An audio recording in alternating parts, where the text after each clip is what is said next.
What is up, guys? It is Kaniron here, and recently I bought a movie online on Amazon called Godzilla Destroy All Monsters, or DAM. Damn, this is a bad movie. Alright, listen, the title is not clickbait. I actually think this movie is utter garbage. Now, let me explain myself, okay? Because I do have some points that I want to make about it that are very valid, or at least I think they are very valid. Alright, so give me a listen. If you disagree, please let me know why in the comments down below. But I'm going to get right into why I hate this. The humans. Now, I get it. Nobody watches a Godzilla movie to see the humans. We just want to see some good kaiju action. I understand that. And the humans are just going to be like kind of the sideshow. They're there to set up the battle. Whatever. Because you can't have an entire hour and a half to 2 hours of nothing but monsters fighting without context, okay? I understand that doesn't make for a good movie. But the humans in this are kind of lame. The alien story with the aliens like taking over the monsters, that felt kind of new. They take control of the monsters and they send them out into different countries and they attack the countries, and these aliens, they're trying to like establish a presence on Earth, but they never explain why. The story is just really shallow, and it's just setting up the eventual fight that we're waiting for. So they needed to add more kaiju in the mix. The next point I want to mention is the roster of kaiju. There is no reason for all of these kaiju that were in this movie. In the final battle, the only ones that really do anything is Godzilla and Gearus and Gorosaurus. The others, they don't do jack squat, alright? You can argue that Mothra and Kamunga, or however you say it, you can argue that they did a little work, but the rest of them didn't do anything. They just showed up, and that was it. Varon, right? I thought he was going to play an actual role in the movie, but no, instead, he shows up in like 3 shots, and that's it. And I was shocked, honestly, by how they treated some of these monsters. And not to mention that the monsters were not that popular anyways. The only ones that are really big name monsters are Godzilla and Gearus, Mothra, and Rodan. Oh, and King Ghidorah, of course.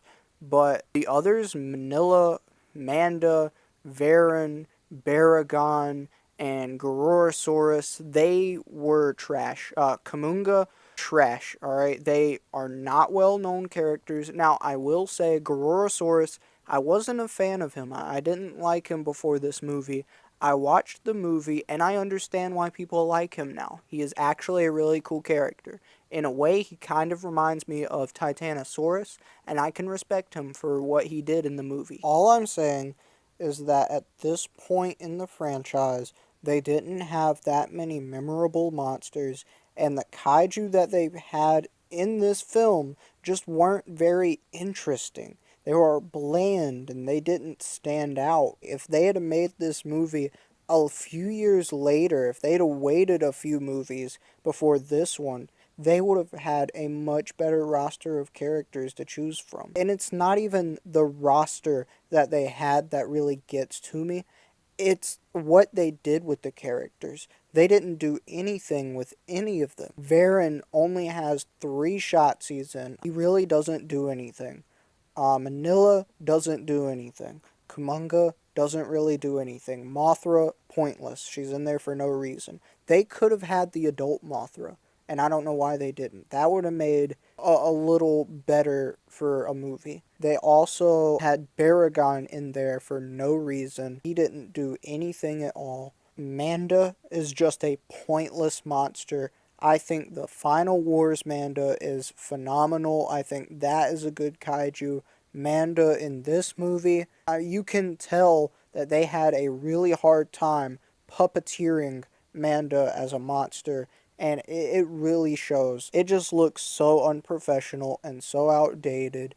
They could have done without Manda. King Ghidorah is one of the biggest, baddest monsters out there, and he is supposed to be this big, menacing creature, And in this movie, he's hyped up to be the strongest thing that anybody's ever seen, and he gets taken out like a wimp. I understand. He was fighting multiple kaiju. He was fighting like 3 at once. Even though there was like 8 in this movie that could have fought him, he was fighting 3. But he doesn't do much of anything except beat up on Anguirus. And even then, Anguirus just hits him right back. Godzilla and Ghidorah come in, and he just gets overwhelmed so easily. For someone for a monster who is supposed to be like such a big threat, he gets taken out way too easily. When he went down in the movie, I was like, what? That can't be it. Like, he's got it. He's gonna get back up, right? And then they bring in the fire dragon thing or whatever, and I'm like, oh, okay. So either the fire dragon is gonna maybe become the villain, or it's gonna like give Ghidorah some energy to get back up and keep fighting, right? But no, that never happened. They just do such injustice to King Ghidorah's character and him as a big threat. It doesn't work if he just gets overwhelmed this easily. But the fire monster actually brings up my next point. It was such a cop-out. I mean, you see this big fireball thing just come flying out of the sky, and they're like, oh, it's another monster. The aliens even tell the people that it's another monster.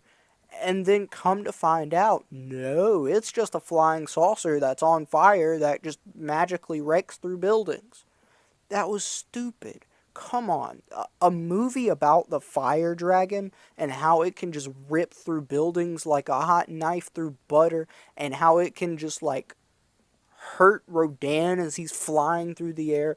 That would have made such a good movie. Now I understand for the time period they didn't have a whole lot of special effects to work with. I understand that might have been kind of difficult, but come on. Would you honestly like to see another movie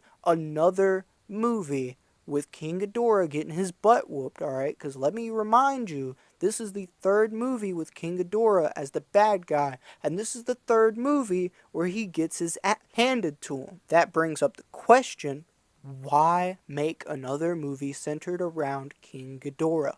You had the ability to make another kaiju, you hinted at another kaiju with this fire dragon, and then you just completely reversed. And that's a good example of a bad way to subvert people's expectations in a movie. Now back to the kaiju, my next point is their designs. King Ghidorah looks as goofy and as derpy as ever. Baragon looks derpy. Varon looks derpy. Godzilla, Manila, Manda, and Rodan especially looks derpy. All of them look derpy. The only ones that actually look halfway decent is Anguirus, Mothra, Kumonga, Ghidorah, and I think that's it. Now I understand this was the design for Godzilla during the Showa era, and I understand it was a person in a suit, so I can look past Godzilla's derpiness. But freaking Rodan, he looks terrible. He looks like Fire Rodan from the Heisei movies. Just gave birth to an autistic child. I'm not making fun of people with autism. I'm just saying that he looks so terrible. My final point will be this. The English dubbing on the movie is absolute garbage. I usually watch these movies in Japanese with the subtitles on, but I do make it a point to watch them with the English dub at least once. It is so bad, they can't even pronounce Anguirus right. They say Anglos, or something like that. They call him Anglos, and I don't understand why. I don't know who didn't know what they were saying. I don't know what kind of translator they had for these people, but the English dubbing is terrible, and that is my final point about this movie. That's really all I've got for this video. Comment, subscribe, like it, share it. If I offended you by saying this movie is garbage because it's garbage, okay, then let me know down below in the comments. We'll have a nice friendly discussion about it. But with all that being said, I hope you guys enjoyed. Iron